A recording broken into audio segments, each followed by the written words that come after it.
नमस्कार दोस्तों, गार्गी क्लासेस पर आपका स्वागत है। डेट आज की 30 जून 2022। देख लेते हैं इंडियन एक्सप्रेस के इंपॉर्टेंट आर्टिकल्स जो अभी हम इस वीडियो में डिस्कस करने वाले हैं। आज हमारे पास में 3 इश्यूज़ हैं। फर्स्ट इशू तो है सिंगल यूज़ प्लास्टिक को बैन करने से रिलेटेड है, दूसरा है इंडिया यूएई रिलेशंस को लेके, और तीसरा है पुअर्टी एस्टिमेशन को लेके। ये 3 इश्यूज़ हैं, तीनों को देखेंगे। बाकी एक इशू आपको पता ही है कि उदयपुर में जो अभी एक इंसिडेंट देखने को मिला है जहाँ पर कन्हैया लाल को असैसिनेट कर दिया गया 2 मुस्लिम इंडिविजुअल्स के द्वारा। प्रॉफिट मोहम्मद को लेकर के जो पूरा एक रॉ चल रहा है कंटिन्यू, नूपुर शर्मा और ये जो बीजेपी के लीडर्स के द्वारा जो स्टेटमेंट दिया गया था उससे संबंधित ये 2 आर्टिकल्स हैं। तो इसमें पॉइंट मेन जो है वो ये कि कन्हैया लाल को अरेस्ट कर लिया गया था क्योंकि इन्होंने नूपुर शर्मा के वीडियो को बैक टू बैक शेयर किया था, राइट। अरेस्ट करने के बाद में फिर ये बेल पे छूट के आए थे। इसका मतलब कानून अपना काम कर रहा था, उसके बावजूद भी 2 इंडिविजुअल आते हैं और उनको मार देते हैं। तो ऐसी परिस्थितियों में कानून को अपने हाथ में लेना कितनी गलत बात है। दूसरी चीज़, अभी इन्वेस्टिगेशन में ये पता पड़ रही है, जैसे कि फ्रंट पेज पे न्यूज़ है कि दोनों में जो 2 मेन यहाँ पर कल्प्रिट्स हैं जिन्होंने ये एग्जीक्यूशन किया है, तो इनमें से एक का लिंक बोला पाकिस्तान के साथ में भी है।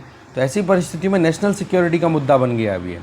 तो ऐसे में नेशनल इन्वेस्टिगेशन एजेंसी अब इस केस को हैंडल कर रही है, जो कि टेररिज्म से रिलेटेड एक्टिविटीज़ को मेजरली देखती है। तो अब यही मेन पॉइंट निकल के आता है कि जो भी प्रोविज़न हमारे लॉ में किए हुए हैं इस पर्टिकुलर परिस्थिति से रिलेटेड, चाहे वो टेररिज्म की बात हो या किसी के मर्डर से रिलेटेड बात हो, तो ऐसे में उनको उसके हिसाब से ही उनको पनिशमेंट मिलनी चाहिए। दूसरी चीज़, कानून को हाथ में लेना वैसे भी ठीक बात नहीं है, क्योंकि एक लॉ एंड ऑर्डर को मेंटेन करने के लिए अगर लॉ इम्प्लीमेंटेशन एजेंसीज़ हैं, लॉ एंड ऑर्डर मेंटेन करने वाली एजेंसीज़ हैं, वो अपना काम करें तो वो एक इफेक्टिव मैनर में एक स्टेट को कंटिन्यू करने में प्रॉब्लम नहीं करती है। इफेक्टिव मैनर में काम करना एक पॉसिबिलिटी बन पाती है। तो उस पॉइंट ऑफ व्यू से इन दोनों आर्टिकल्स में यही चीज़ें मेनली बताई गई हैं, ठीक है।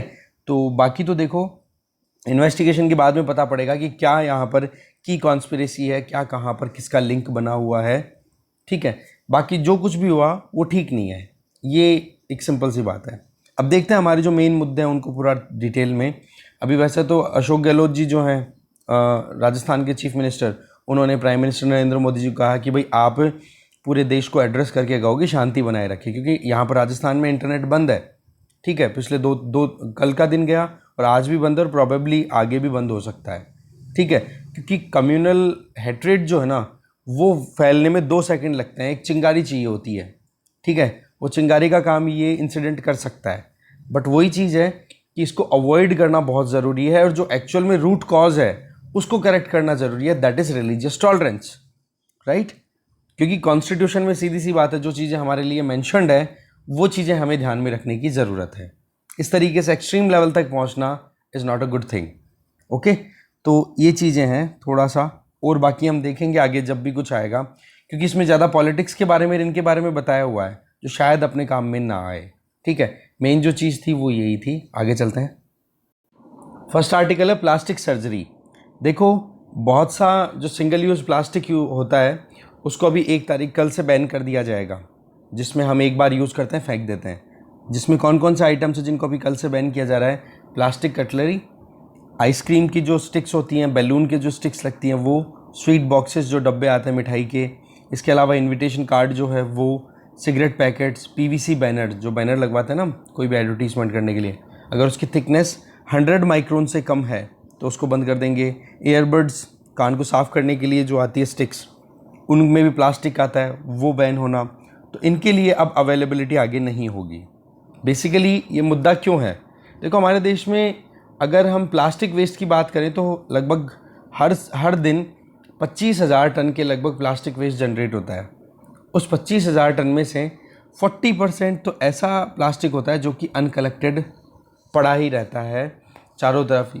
फिर वो सिविल लाइन को चौक करे, या फिर गायें उनको खा करके और फिर बाद में उनकी गायों को प्रॉब्लम हो जाए, या कोई भी मतलब एनिमल उसको कंज्यूम करके उसकी डेथ हो जाती है। या फिर बाद में माइक्रो प्लास्टिक का जो इशू है, क्योंकि पड़ा पड़ा प्लास्टिक क्या करेगा, डिके तो होगा धीरे धीरे। अब वो हल्का हल्का माइन्यूट पार्टिकल्स में टूटना शुरू करता है। फिर जैसे ही बारिश आएगी तो सॉइल में मिक्स होया हुआ जो माइक्रो प्लास्टिक है वो क्या करेगा, परकोलेट करके हमारे जो ग्राउंड वाटर है उसमें चला जाएगा और फिर वो धीरे धीरे करके हमारी फूड चेन में भी एंट्री ले लेता है। तो इन चीज़ों से बचने के लिए सिंगल यूज़ प्लास्टिक कौन सा, जो कि नॉन डिग्रेडेबल सिंथेटिक मटेरियल होता है, दैट मीन्स वो चीज़ जो कि टाइम के साथ में ख़त्म नहीं हो रही है, पड़ी रहती है, ठीक है, तो वो लोग बहुत ज़्यादा प्रॉब्लम हो जाती है। तो उस चीज़ को रोकने के लिए गवर्नमेंट ने फेज्ड मैनर में अपने कदम उठाने शुरू किए, जो कि सही दिशा में सही तरीके से है, ठीक है। अब सवाल यह है कि गवर्नमेंट ने अपनी तरफ से गाइडलाइंस तो इशू कर दी, अब क्या इनको प्रॉपरली अप्लाई करना पॉसिबल हो पाएगा? इन गाइडलाइंस को स्ट्रिक्टली अप्लाई आप कर पाओगे? चलो, आपने अभी तो फिलहाल तो उन चीज़ों पे ध्यान दिया है जो चीज़ें थोड़ी सी, एक कहते हैं ना कि बिल्कुल ही उनके बिना ज़िंदगी मुश्किल नहीं होगी अगर वो हट भी जाते हैं तो। पर सवाल ये है कि दिसंबर 2022 से 120 माइक्रोन से कम थिकनेस की जो भी पॉली बैग्स आती हैं, जो पॉलीथीन हम लेकर के आते हैं, सब्जी लेकर के आते हैं, कुछ भी, उनको आप बैन करने की बात कर रहे हो। तो बोलो सबसे बड़ा चैलेंज तो तब आएगा, क्यों? क्योंकि छोटी से छोटी बड़ी से बड़ी चीज़ भी अगर हम कोई खरीदते हैं ना, तो प्लास्टिक पैकिंग में वो पॉली बैग जो है ना, उसका बड़ा इंपॉर्टेंट रोल आ जाता है, ठीक है। जैसे कोई ग्रोसरी परचेज करने के लिए गए तो ही आपको ज़रूरत पड़ जाती है। तो ऐसे में एक तो उस टाइम पे चैलेंज आएगा। दूसरा, अगर हम पिछले 5 सालों का एक्सपीरियंस देखें तो 20 ऐसे स्टेट्स हैं जिन्होंने इस तरीके के प्लास्टिक यूज़ को रेगुलेट करने के लिए नॉर्म्स डिक्लेयर किए, पर वो इम्प्लीमेंटेशन उन नॉर्म्स का अच्छे से नहीं रहा। कुछ दिन तक तो पॉली बैग और ये बंद रहते हैं और फिर बाद में ऑब्जेक्शन होता है, फिर ढाक के 3 पात अगेन वो की वो चीज़ें रिपीट हो जाती है। इवन ये राजस्थान में भी होया हुआ है, ठीक है। और आपके अलग अपने अपने स्टेट्स में भी आपने ऑब्जर्व किया होगा कि हाँ जी, गवर्नमेंट ने रूल गाइडलाइन इशू कर दी, म्यूनसिपल कॉरपोरेशन ने या फिर जो नगर पालिका, उन्होंने स्टेटमेंट दे दी है कि अब से कोई भी सिंगल यूज़ प्लास्टिक नहीं बेचेगा। पर पता पड़ता है कि 2-4 महीने मैक्सिमम निकलते हैं, 1 महीना, फिर उसके बाद में वो की वो चीज़ रिपीट होने लग जाती है कि नहीं। दूसरी चीज़ क्या है कि स्टेट पॉल्यूशन कंट्रोल बोर्ड्स को भी थोड़ा सा एम्पावर करने की ज़रूरत है, म्यूनसिपैलिटीज़ को भी एम्पावर करने की ज़रूरत है, क्योंकि अगर आप किसी भी लॉ को इम्प्लीमेंट करवाना चाहते हो, एनफोर्स करवाना चाहते हो, तो वहाँ पर उनके पास में पैसे की कमी नहीं आनी चाहिए, उनके पास में जो मैकेनिज्म होना चाहिए इम्प्लीमेंटेशन के लिए उस लॉ को, उसमें शॉर्टेज नहीं होनी चाहिए। इसके अलावा मिनिस्ट्री ने ये कहा है, एनवायरनमेंट मिनिस्ट्री, यूनियन गवर्नमेंट, कि हम एक कंट्रोल रूम भी स्टैब्लिश करेंगे जो कि प्लास्टिक बैन को मॉनिटर करेगा। वैसे देखा जाए तो लोगों में अवेयरनेस फैलाना एक अपने आप में इंपॉर्टेंट की फैक्टर बन जाता है। जैसे कि सिक्किम और हिमाचल प्रदेश के लोग बड़े अवेयर हो चुके हैं, तो ऐसी परिस्थितियों में वहाँ पर प्लास्टिक कंजम्पशन को बहुत हद तक कंट्रोल करना पॉसिबल हो पाया है, ठीक है। अभी देखा जाए तो जो फूड वेंडर्स हैं, रेस्टोरेंट से टेक अवेज और ये होता है ना, सारे ग्रोसरी आउटफिट्स है, जो सब्जी बेचने वाले या फिर जो भी आप देखते हो नॉर्मली चाय चीनी ये बेचने वाले, उन लोगों ने देखो बायोडिग्रेडेबल कटलरी यूज़ करनी शुरू कर दी है, ठीक है, जिससे कि प्लास्टिक बैग और इनको अवॉइड किया जाए, या फिर कपड़े के या फिर कागज़ के बैग्स हैं वो यूज़ होने लग गए हैं, जो कि एक अच्छी बात है। दूसरी तरफ प्लास्टिक यूनिट्स जो प्रोड्यूस करती हैं हमारे देश में प्लास्टिक को, उनको भी परसुएड किया जा रहा है कि भाई आप भी प्लास्टिक प्रोडक्शन की बजाय आपके प्रोडक्ट को कॉटन, जूट, पेपर या फिर क्रॉप स्टबल वेस्ट जो होता है, जो पंजाब और हरियाणा में बहुत बड़ी प्रॉब्लम है, तो आप उस वेस्टेज मटेरियल का प्रोसेस करके और बनाओ ना आप आराम से बैग्स, और फिर उसको यूज़ करो। ओवरऑल पॉइंट क्या रहा है, ऑल्टरनेटिव यूज़ करो प्लास्टिक का, ठीक है। पर पॉइंट यहाँ पर क्या आता है कि ऑल्टरनेटिव इतना सीधा नहीं है ना, इतना सस्ता नहीं है, क्योंकि उसमें रिसर्च एंड डेवलपमेंट और होनी चाहिए। अभी एक प्लास्टिक बैग का कॉस्ट और एक फैब्रिक बैग का कॉस्ट, फैब्रिक मतलब मतलब मान लो इससे धागे से बनाया हुआ कोई भी बैग है, इससे अगर देखो तो दोनों के बीच में 80 रुपये तक की कॉस्टिंग रेंज की वेरिएशन आ रही है। तो कहाँ पर एक कस्टमर इसको बेयर करेगा, नुकसान किसको होता है, या तो रिटेलर को होगा या कंज्यूमर को होगा। तो ऐसे में आप वो भी तो देखो ना कि बर्डन नहीं आना चाहिए, अफोर्डेबिलिटी आनी चाहिए प्रॉपर, क्योंकि हमारे देश में अगर देखिए तो 22,000 के लगभग प्लास्टिक मैन्युफैक्चरिंग यूनिट्स लगी हुई हैं। अब 22,000 में आप कितनों को बंद करवाओगे, वो एक अपने आप में मुद्दा बन जाता है। तो ऐसे में अगर आप प्लास्टिक के यूज़ को बैन करना चाहते हो तो उसके लिए अपने अल्टरनेटिव भी सस्ते दर पे मिलनी ज़रूरी है, तब जा करके वो रिलेटिविटी बनेगी। नहीं तो फिर क्या होगा कि कुछ दिनों तक तो हो सकता है कि जोश जोश में ये चीज़ें इंप्लीमेंट हो जाए या दबाव में इंप्लीमेंट हो जाए, पर बाद में अगेन वो की वो प्लास्टिक की यूसेज शुरू हो जाए। तो इसके लिए क्या किया जाए भाई, सीधी सी बात है, एमएसएमई सेक्टर को आप प्रमोट करो, बड़ी इंडस्ट्रीज़ हैं उनको कोलैबोरेशन में लेकर के आओ, जिससे कि रिसर्च एंड डेवलपमेंट होकर के प्लास्टिक का कोई प्रॉपर वायबल सब्स्टिट्यूट निकाला जाए जो कि सस्ते में और अच्छी क्वांटिटी में अवेलेबल हो जाए। ऐसा ना हो कि केवल सिंबॉलिक मैनर में तो इम्प्लीमेंट कर दिया आपको जो करना था, और फिर उसके बाद में देखा तो वो 3-4 दिन बाद में या 3-4 महीनों बाद में अगेन वो का वो प्रोसेस स्टार्ट हो गया। बस गवर्नमेंट की पॉलिसीज़ हैं, वो पॉलिसीज़ बन के रह गई, नहीं हुआ। तो इन चीज़ों को इंश्योर करने के लिए सारे काम करने की ज़रूरत है। नेक्स्ट है क्लोजिंग द गल्फ। देखो आर्टिकल को यहाँ पर लिखा गया है नवदीप सूरी जी के द्वारा। इनका ये कहना है कि हमारे prime minister Narendra Modi ji G7 summit attend करके और फिर बाद में UAE की विजिट पे गए हैं। ठीक है, आप देखो कि प्राइम मिनिस्टर हमारी इंदिरा गांधी जी जब प्राइम मिनिस्टर थी ना, वो 1981 में गई थी UAE की विजिट पे। उसके बाद में नरेंद्र मोदी जी ही फिर बाद में गल्फ स्टेट के साथ में एंगेज कर रहे हैं, जो कि अपने आप में एक एक्स्ट्रा ऑर्डिनरी स्टांस है। ठीक है, कि इनकी विजिट बैक टू बैक 2015 में, 2018 में और 2019 में, और अभी आप देख सकते हो अगेन 2022 में हो चुकी है। तो UAE के साथ में हमारे रिलेशनशिप पिछले सालों में बहुत ही ज़्यादा हाई लेवल पे पहुंच चुकी है। अब की बार जो विजिट है उसके पीछे कारण क्या है कि अभी आपको पता है कि वहाँ के UAE के जो प्रेसिडेंट या फिर अबू धाबी के जो रूलर थे उनकी डेथ हो गई थी, तो उसको मतलब वो अपनी कंडोलेंसेस पे करने के लिए गए थे, कंडोलेंसेस पे करने के लिए गए थे। ठीक है, तो आप देख सकते हो उनका नाम है शेख खलीफा बिन जायद अल नायन। इनकी डेथ हो गई थी, तो इस तरीके से। दूसरा, अभी नए जो शेख बने हैं वहाँ पर, दैट मीन्स अबू धाबी के तो प्रेसिडेंट और अबू धाबी के तो हो गए रूलर और UAE के हो गए प्रेसिडेंट। नए जो रूलर बने हैं और या फिर नए प्रेसिडेंट जो है UAE के, उनका नाम क्या है? शेख मोहम्मद बिन जायद अल नायान। ठीक है, यहाँ पर जो डिफरेंस है वो यहाँ पर इसका है खलीफा और मोहम्मद का, बाकी नेम ऐसा कैसे है।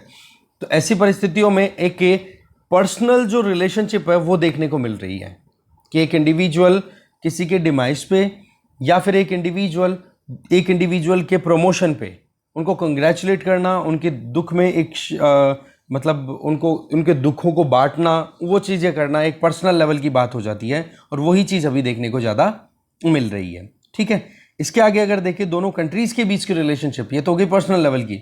दोनों कंट्री, कई बार ये पूछा भी जाता है कि आजकल जो पर्सनल केमिस्ट्री है पॉलिटिकल लीडर्स की इंटरनेशनली, वो एक अलग वो ही डिसाइड, उसका इम्पैक्ट बहुत ज़्यादा है अगर हम डिप्लोमेटिक रिलेशनशिप की बात करें कंट्रीज़ के बीच में। ठीक है, और ये चीज़ अभी देखी जाए तो आप देख लो बोरिस जॉनसन, उधर जो बाइडेन की बात कर लो, इधर प्राइम मिनिस्टर नरेंद्र मोदी जी की बात कर लो, अलग अलग जो भी पॉलिटिकल लीडर्स हैं, या फिर इमैनुअल मैक्रो की बात कर लो, फ्रेंच प्रेसिडेंट। तो ऐसे में इनका जो खुद का पर्सनल टर्म्स है ना, उसका इम्पैक्ट सीधा देखने को मिलता है इंटरनेशनल रिलेशनशिप में अभी करंटली अगर देखा जाए तो। ओके, इंडिया और UAE के बीच में फ्री ट्रेड एग्रीमेंट साइन हो गया था फरवरी 2022 में, जिसको हमने बोला था कॉम्प्रिहेंसिव इकोनॉमिक पार्टनरशिप एग्रीमेंट, जो कि 1 मई से इंप्लीमेंटेशन में आ गया। उसके बाद में आप देखो कि जब ये एग्रीमेंट साइन हुआ था सेपा, तो उस टाइम पर एक जॉइंट विजन स्टेटमेंट दिया गया था, जिसमें क्या स्टेटमेंट क्या था? Advancing the India and UAE comprehensive strategic partnership, new frontiers new milestones. इसका मतलब दोनों के बीच में कोलैबोरेशन को लेकर के आप देखो कितनी ब्रॉडर टर्म्स यहाँ पर यूज की गई है।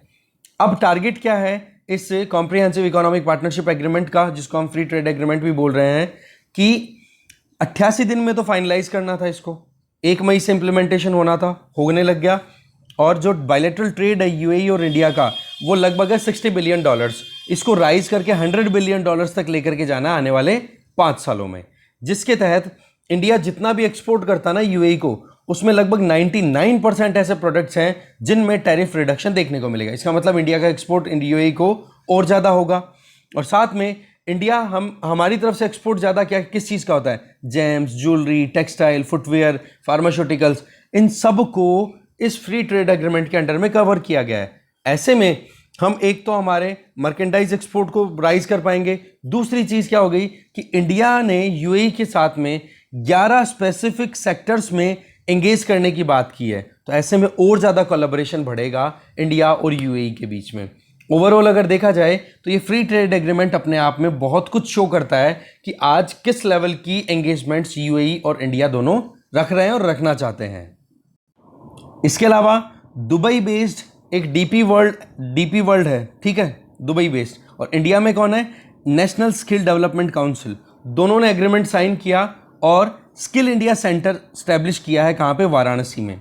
इससे क्या होगा? लोकल यूथ जो हैं उनको लॉजिस्टिक्स में ट्रेनिंग दी जाएगी, पोर्ट ऑपरेशंस में ट्रेनिंग दी जाएगी, और उनसे एसोसिएटेड जो भी एंगेजमेंट है, जो भी रोजगार से संबंधित प्रोविजंस हैं, उनमें उनको ट्रेनिंग देना। इससे क्या होगा कि वो इंडिया में भी एम्प्लॉयबल होंगे और आउट ऑफ इंडिया जाकर के भी वो जॉब ग्रैब कर सकते हैं। लॉजिस्टिक्स का मतलब क्या होता है कि कोई भी गुड जब एक इनिशियल स्टेज से लेकर के फाइनल स्टेज तक पहुंचता है तो उसके बीच में बहुत सारी स्टेजेस आती है। जैसे कि हम कोई चीज़ को एक्सपोर्ट करना चाहें तो रॉ मटेरियल की सप्लाई, फिर उसके बाद में मैन्युफैक्चरिंग, तो उसके बीच में कितना एफिशिएंटली वो प्रोसेस कंप्लीट हो रहे हैं, जिसमें ट्रांसपोर्टेशन भी आ गया, कम्युनिकेशन भी आ गया, ये सारी चीज़ें मिलकर के लॉजिस्टिक्स का मतलब सपोर्टिव कंडीशन, कि कैसे आप एक गुड को प्रोड्यूस करते हो और कैसे कंज्यूमर तक आसानी से पहुंचा पाते हो। जितना अच्छा परफॉर्मेंस आपकी आएगी उतना ही लॉजिस्टिक्स में आप अच्छा परफॉर्म कर रहे हो। तो ऐसे में लॉजिस्टिक्स में जितना अच्छा परफॉर्म कोई भी कंट्री करता है, जितनी कॉस्टिंग मिनिमम आती है लॉजिस्टिक्स में, उतना ही उस कंट्री का एक्सपोर्ट भी बढ़ता है और इंटरनेशनली कॉम्पिटिटिव मैनर में वो अपना एक्सपोर्ट भी बढ़ा पाता है। फिर हम बात करें, एम्प्लॉयमेंट की बात हमारी हो गई, फिर बात आ जाती है रीजनल फ्रंट्स की। अगर एरिया स्पेसिफिक बात करें तो वेस्ट एशिया में यूएई और इजराइल दोनों का कोलैबोरेशन बढ़ रहा है, जिसके पीछे अगस्त 2020 में अब्राहम अकॉर्ड साइन हुआ था। आज देखो कि ट्राइलेटरल एंगेजमेंट बढ़ती चली जा रही है, यूएई, इजराइल और इंडिया। ठीक है, इसके अलावा आपको पता है अभी रिसेंटली एक और ग्रुपिंग स्टार्ट हुई है जिसमें यूएई, इजराइल, इंडिया, यूएसए, ये करके ये 4 कंट्रीज, जिसको 2I2U, ये शायद उल्टा लिख दिया राइटर ने या फिर एडिटर ने, जो भी एडिटिंग करवाई है, ये I2U2 करके है ये ग्रुप, जहाँ तक मुझे ध्यान है। और हो सकता है 2I2U भी नाम हो गया हो, जैसे 1 रोड 1 बेल्ट वाला कॉन्सेप्ट शुरू किया था चाइना ने, फिर नाम बदल करके उसको क्या कर दिया, बेल्ट एंड रोड इनिशिएटिव कर दिया था। ठीक है, तो ऐसे में चेंज हो सकता है मे बी, बट इसमें ये जो चारों कंट्रीज है ना, इन्हीं के इनिशियल्स लिए गए हैं। ठीक है, India, Israel, US, UAE. Okay, तो बोले ये कंट्रीज अब वर्चुअल समिट करने वाले हैं। जो बाइडन अपनी तरफ से जल्दी से जल्दी इसका वर्चुअल समिट कंडक्ट करेंगे, तो ऐसे में कोलैबोरेशन और बढ़ रहा है कि नहीं। इसके अलावा ये सारे पॉजिटिव डेवलपमेंट्स में कुछ हिकअप्स भी, क्या, जैसे रिसेंट प्रॉफिट मोहम्मद को लेकर के जो स्टेटमेंट दिए गए थे, ठीक है, उन स्टेटमेंट्स की वजह से कहीं ना कहीं रिलेशनशिप में थोड़ी सी प्रॉब्लम भी आई है। गल्फ कंट्रीज में जो एक इंडिया के लिए पॉजिटिविटी चल रही थी, उस पॉजिटिविटी में हल्का सा डेंट भी लग गया है कि भाई कैसे करके, मतलब इंडिया में जो है वो रिलीजियस लाइंस को लेकर के इतने एक्सट्रीम स्टेटमेंट्स दिए जाते हैं। प्रॉब्लम तब आती है जब पॉलिटिकल लीडर्स इस तरीके के स्टेटमेंट दिए जाते हैं। ठीक है, अब वो बात ठीक है कि हमारे प्राइम मिनिस्टर नरेंद्र मोदी जी अभी खुद पर्सनल वहाँ पर विजिट पे गए हैं, तो उससे थोड़ा सा एक पॉजिटिव मैसेज भी जाएगा कि ऐसी बात नहीं है कि इंडिया में बिल्कुल ही इस तरीके से मतलब रिलीजियस इंटॉलरेंस के ऊपर चल पड़े हैं, ऐसा कुछ है नहीं। क्योंकि जिस तरीके से हमने खुद ने देखा था कि किस तरीके से मुस्लिम डोमिनेटेड कंट्रीज जो है वो एक साथ आकर के इंडिया को क्रिटिसाइज करने लग गए थे, तो ऐसी परिस्थितियों में ये विजिट है और इम्पोर्टेंट हो जाती है।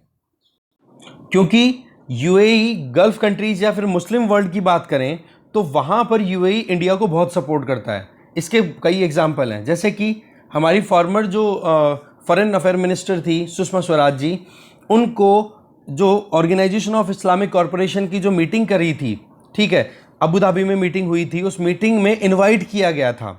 दूसरा, जम्मू कश्मीर का जो हमने स्पेशल स्टेटस एब्रोगेट किया आर्टिकल 370 को, तो भी यूएई ने हमें सपोर्ट दिया, ये कहा कि भाई इनका इंटरनल मुद्दा अपने हिसाब से कुछ भी कर सकते हैं।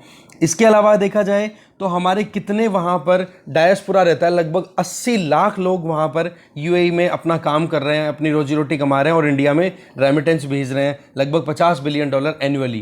तो ऐसी परिस्थितियों में यूएई बहुत इंपॉर्टेंट हमारे लिए एक स्टेक होल्डर है गल्फ में। दूसरा, अगर गल्फ कंट्रीज़ की बात करें तो हमारे लिए हाइड्रोकार्बन सिक्योरिटी की बात करें तो सबसे ज़्यादा हम कहाँ से मंगाते हैं, नेचुरल गैस हो या क्रूड ऑयल हो, गल्फ कंट्रीज से। और वहाँ पर अगर हम हमारे की पार्टनर को ही नाराज़ करके रखेंगे तो कहीं ना कहीं हमारे लिए डोमेस्टिकली इश्यूज क्रिएट करने शुरू कर देंगे टाइम के साथ में। भाई सीधी सी बात है, तेल की सप्लाई को एक बार रोक दो, फिर पता पड़ जाएगा हमें कि वाकई में कितनी प्रॉब्लम आती है। तो ऐसी परिस्थितियों में अरब वर्ल्ड में यूएई जिस तरीके से इंडिया के साथ में एंगेज कर रहा है, बायलैटरल रिलेशनशिप हायर लेवल पे चल रही है, तो ऐसे में हमें इन चीज़ों से बचना चाहिए। नहीं तो क्या होता है फिर बाद में कि रिलेशनशिप में ये साइड की छोटी छोटी चीज़ें भी है ना, वो प्रॉब्लम क्रिएट कर देती हैं। ठीक है, ये तो चलो अच्छी बात है कि हमारे प्राइम मिनिस्टर विजिट पे गए हैं, तो एक पॉजिटिव मैसेज वहाँ पर फ्लॉट होगा। बट वही चीज़ है कि जितना डेंट अभी हुआ है, ठीक है, उस डेंट को करेक्ट करने में थोड़ा टाइम लगेगा। उसके लिए डिप्लोमेट्स को अपनी तरफ से सस्टेन्ड मैनर में काम करने होंगे। ठीक है, तो ये है इंडिया यूएई रिलेशन। आगे चलते हैं। नेक्स्ट आर्टिकल है the extent of poverty. Article को लिखा अमिताभ कुंदू जी ने। देखो यहाँ पर मेन फोकस है कि पुअर्टी एस्टिमेशन कैसे किया जाए। वैसे अगर देखा जाए तो नेशनल फैमिली हेल्थ सर्वे ने अभी बताया है कि हमारे देश इन्फेंट मोर्टेलिटी रेट है वो हल्की सी डाउन गई है, हल्की सी डाउन गई है, ज़्यादा नहीं। क्योंकि पहले 1000 जो बच्चे पैदा होते थे जिनकी उम्र 1 साल से पहले की बात करें, 1000 बच्चे पैदा हुए और उनमें से कितने बच्चों की डेथ हो गई 1 साल की उम्र पाने से पहले, वही क्या होती है इन्फेंट मोर्टेलिटी रेट। तो वो 40.7 से घट करके 30.2 हो गई। कब? 2015-16 को जो national family health survey round 4 था और 2019 से 21 के बीच में जो national family health survey round 5 हुआ, इसमें ये लगभग 5 पॉइंटर्स का रिडक्शन देखने को मिला है। इसके अलावा एनीमिक चिल्ड्रन की बात करें, वो बच्चे जिनकी उम्र 6 से 59 महीने है, 6 महीने से लेकर के 59 महीने, उनमें जो एनीमिया की प्रॉब्लम है, हीमोग्लोबिन का इशू है, आयरन कंटेंट की जो एक कमी है उसकी बात करें, या तो वो बच्चे कौन से 6 से 59 महीने के, या प्रेग्नेंट वुमेन या फिर नॉन प्रेग्नेंट वुमेन। इसके अलावा एडल्ट मेल्स में भी आजकल ये प्रॉब्लम देखने को मिल रही है। तो बोले ये तो थोड़ा सा राइज भी हुआ है। इसका मतलब ज़्यादा कुछ हेल्थ में हमने अचीव नहीं किया, इतना हम यहाँ से देख सकते हैं। अब यहाँ पर ये मार्जिनल कम से कम थोड़ा इंप्रूवमेंट तो है। ठीक है, एनीमिया में तो क्या चल रही है, एनीमिया में तो बढ़ोतरी और हो रही है। तो ऐसे में एक तरफ तो हम बात करते हैं कि हमारे यहाँ पर हेल्थ इंडिकेटर्स क्या दे रहे हैं, दूसरी तरफ ये कि जब ये सर्वे किए जा रहे थे तो टर्मिनल ईयर्स में पुअर्टी जो है वो रिड्यूस होती हुई दिखाई गई है। तो एक तरफ तो हेल्थ इंडिकेटर, दूसरी तरफ पुअर्टी, दोनों के बीच में अगर देखा जाए तो एक लिंकेज ना आकर के कहीं ना कहीं प्रॉब्लम आ रही है। तो ऐसे में राइटर ये बता रहे हैं कि एक बार हमें थोड़ा सा इंट्रा हाउस होल्ड डिस्ट्रीब्यूशन को भी समझना पड़ेगा। जैसे कि घर में खाना बना, खाना बनने के बाद में पहले कौन खाना खा रहा है, बाद में कौन खाना खा रहा है, खाने में क्या क्या डाइटरी इंटेक है, फीमेल्स का क्या इंटेक है, मेल्स का क्या इंटेक है। तो ऐसी परिस्थितियों में हमें पता पड़ जाएगा कि एक्चुअल में गरीबी अगर घटी भी है, घर में खाना अगर टाइम पे आ भी गया, तो भी उस घर के कुछ लोग तो हैं वो तो कमजोरी का शिकार हो रहे हैं और बाकी लोग हैं वो इंप्रूव करते चले जा रहे हैं, क्योंकि डिस्ट्रीब्यूशन की प्रॉब्लम है। तो उस चीज को देखना बहुत इंपॉर्टेंट हो जाता है। ऐसे ही आगे एक और पॉइंट आता है कि रूरल और अर्बन दोनों एरियाज को हम मोर और लेस इक्वल मैनर में ट्रीट करते हुए और कैलकुलेट कर लेते हैं, हाँ जी गरीबी कहाँ घटी है या बढ़ी है।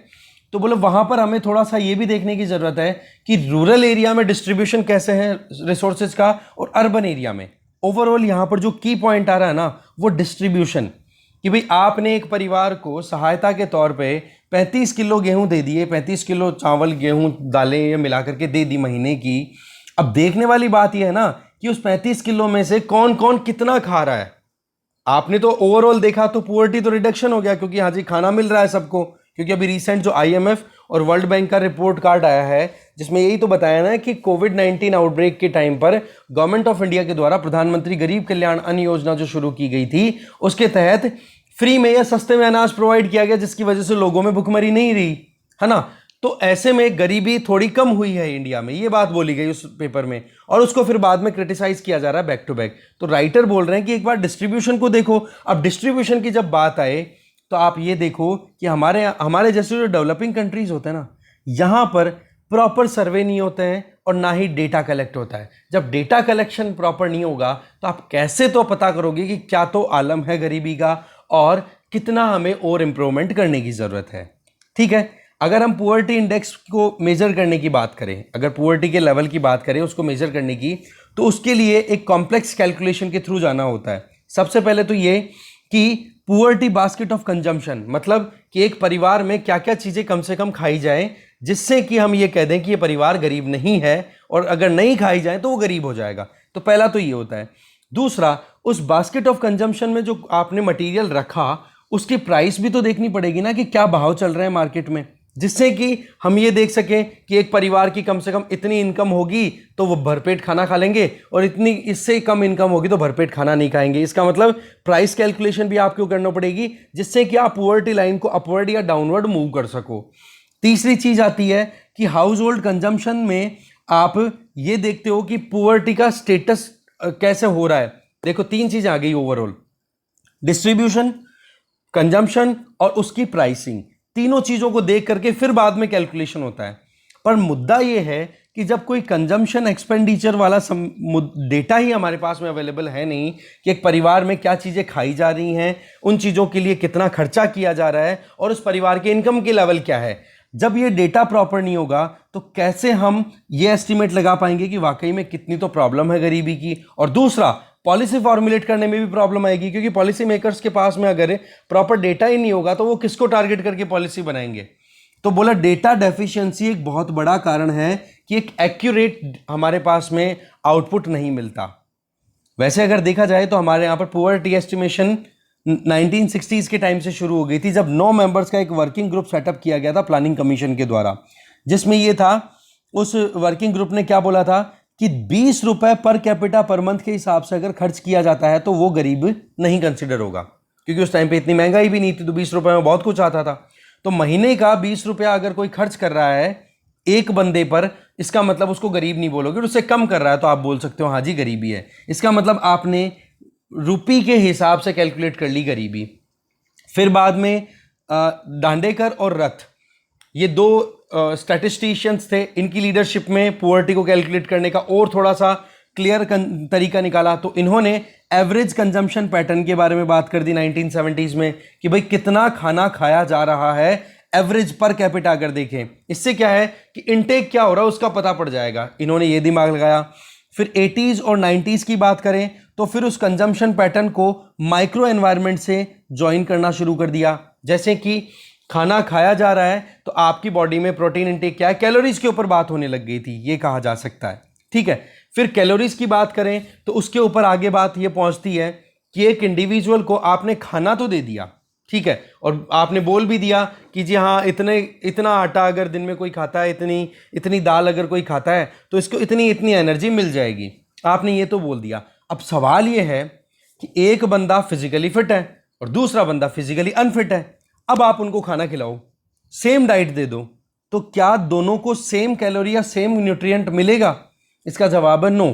कारण क्योंकि उनके पेट में अगर कोई बीमारी है, गैस्ट्रोइंटेस्टिनल कोई डिजीज चल रही है, तो ऐसी परिस्थितियों में जो लोग पहले से पीड़ित हैं उनको आप चाहे कितनी अच्छी डाइट दे दो, वो डाइट एब्जॉर्ब ही नहीं करेगी उनकी बॉडी। और डाइट जब एब्जॉर्ब ही नहीं होगी तो ऐसी परिस्थितियों में आप कहाँ कह सकते हो कि केवल इनटेक से आदमी की न्यूट्रिशनल वैल्यूज पूरी हो जाएगी?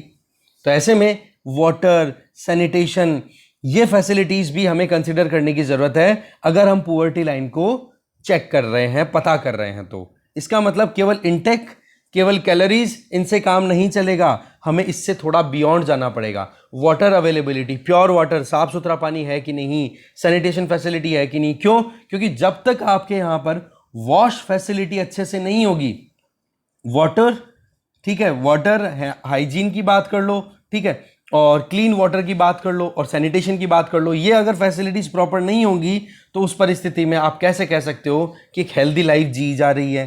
तो परिस्थिति, इसीलिए तो स्वच्छ भारत मिशन लॉन्च किया गया था।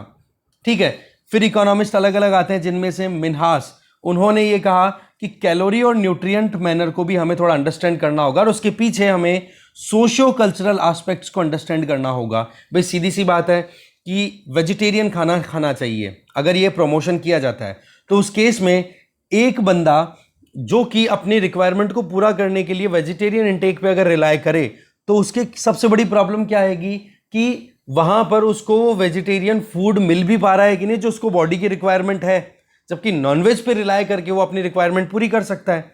तो ऐसे में सोशियो कल्चरल एस्पेक्ट भी बहुत इंपॉर्टेंट रोल प्ले करते हैं कि हाँ भाई ये तो नॉनवेज खाता है, ये तो बिगड़ा हुआ है, ऐसे करके समथिंग हमारे यहाँ पर माहौल बन जाता है। या फिर अपने रिलीजन के खिलाफ में जाकर के अपनी एक्टिविटीज़ कंडक्ट कर दी, इसने तो ये खा लिया, ये कर दिया, तो वो चीज़ें क्या करती हैं कि बायोलॉजिकल नीड जो रिक्वायर्ड है एक इंडिविजुअल की, उसको फुलफिल होने से रोक देती है। बोला इस एस्पेक्ट को भी हमें समझना होगा।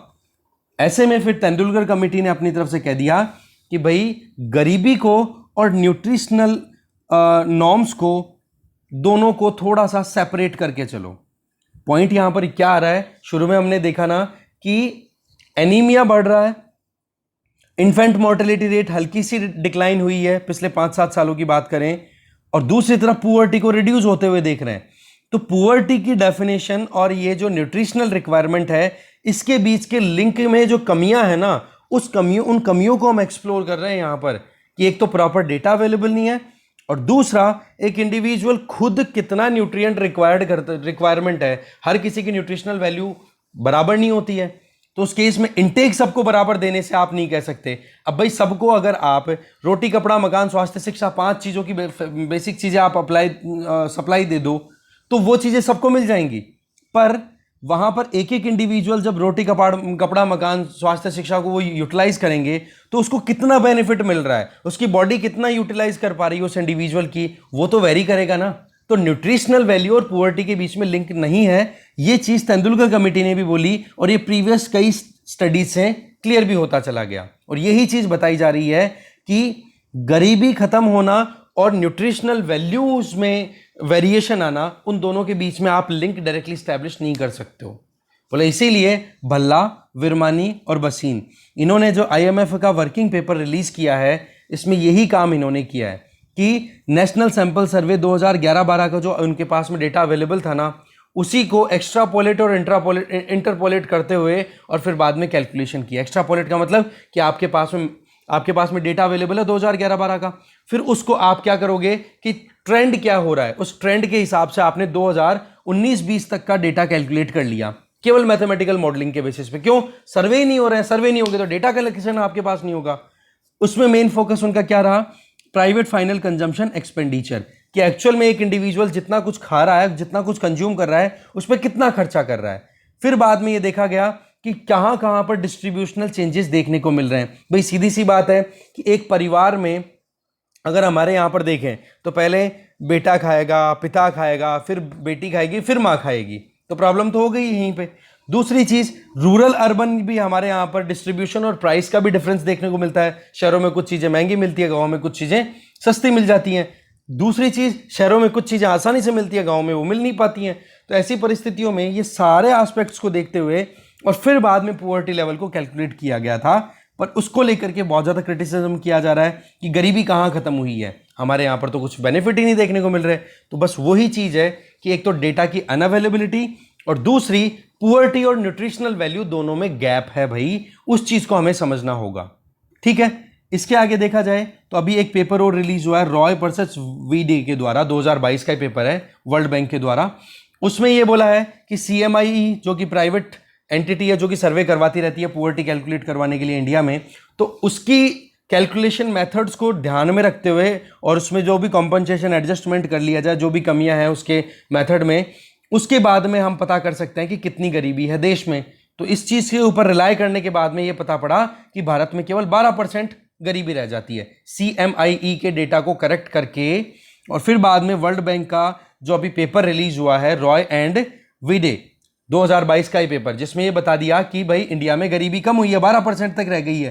तो ऐसी परिस्थितियों में एक तो वही चीज़ कि डेटा को आप क्या कर रहे हो, मैनिपुलेट कर रहे हो, करेक्शन करने पड़ रहे हैं, तो एक प्रॉपर सर्वे होना चाहिए। यहाँ पे मेन जो चीज़ आ रही है ना, वो यही आ रही है कि प्रॉपर सर्वे होना चाहिए। और वैसे तो गवर्नमेंट ने 1 तारीख से, कल से शुरू कर दिया है, जो कंज्यूमर एक्सपेंडिचर सर्वे है ना, उसको कल से शुरू हो जाएगा, जिससे पता पड़ेगा कि एक्चुअल में गरीबी कितनी है हमारे देश में, जिससे पता पड़ेगा कि GDP में क्या लेवल है, कितनी इनइक्वालिटीज़ है हमारी सोसाइटी में। तो ये चीज़ें क्या है, स्टैटिस्टिक्स पॉइंट ऑफ व्यू से बहुत इंपॉर्टेंट होती है पॉलिसी फॉर्मुलेशन में। तो ये चीज़ें हमारे लिए इंपॉर्टेंट हो जाती है कि गरीबी की कैलकुलेशन की जाए तो वहाँ पर आपको ये थोड़ा बेसिक अंडरस्टैंडिंग होनी चाहिए कि एक तरफ बोला जा रहा है कि गरीबी कम हुई है और दूसरी तरफ हम देखते हैं कि इन्फेंट मोर्टेलिटी रेट, एनीमिया, इनकी प्रॉब्लम अभी तक भी सॉर्टेड नहीं है। तो आपके पास में आर्ग्यूमेंट्स हैं कि क्यों इनके बीच में गैप्स हमें मिलते हैं। ठीक है, डिस्कशन यहीं खत्म है। Thank you.